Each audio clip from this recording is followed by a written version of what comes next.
One of the things I find that really affects individuals in their success in any program, whether they're trying to lose weight or get a project done or plan a family vacation, is if they have enough energy, mental clarity, and focus.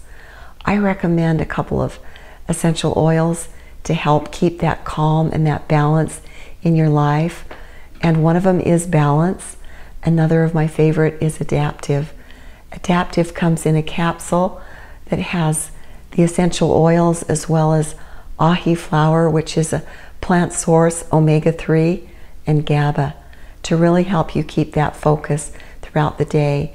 And the essential oil helps you get clarity and focus when you're feeling overwhelmed.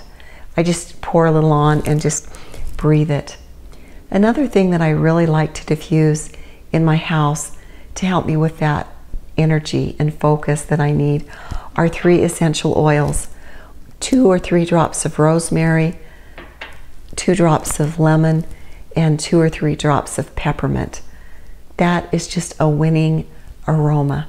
It will give you the focus and clarity that you need, as well as help with your mood so that you can stay upbeat and focused. Energy comes from peppermint. It not only heals and protects, but it boosts, and it really helps your brain get active. So if you're having a kind of a slump in your day, take a couple of peppermint drops, put it in your hand, and just breathe it. Lemon and rosemary, peppermint, all 3 of those make a very amazing day.